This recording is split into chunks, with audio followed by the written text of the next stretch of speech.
आपके मन में भी कभी आया होगा कि मोक्ष क्या है, मुक्ति क्या है? सब इसके बारे में बातें तो करते हैं, पर ये पाए कैसे और ये है क्या पर?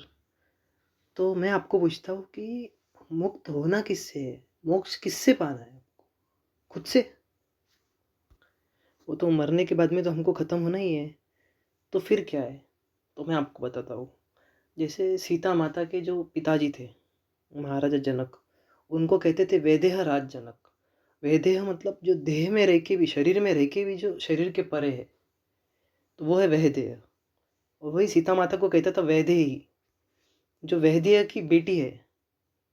मतलब सीता माता का भी ऐसा गुण था कि वो देह में रह के देह से परे, वैदेह। तो ये मोक्ष है। मरने के बाद तो खत्म होना ही है सब कुछ, पर मरने के पहले कैसे हो, तो वो असली मोक्ष है।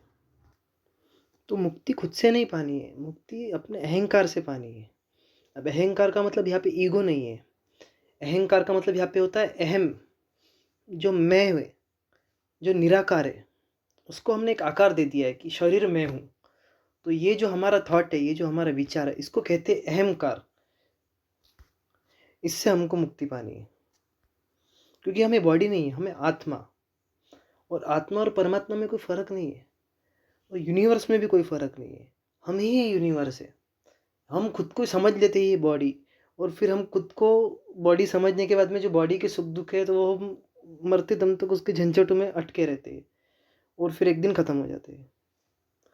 तो ये हमको समझना है चीज़, इसके लिए पूरा का पूरा अध्यात्म रचा गया है कि भाई मरने के पहले समझ जाओ कि हम क्या है, खुद को पहचान लो, आत्म साक्षात्कार कर लो, ये सत्य को समझ लो। तो यही है असली मोक्ष।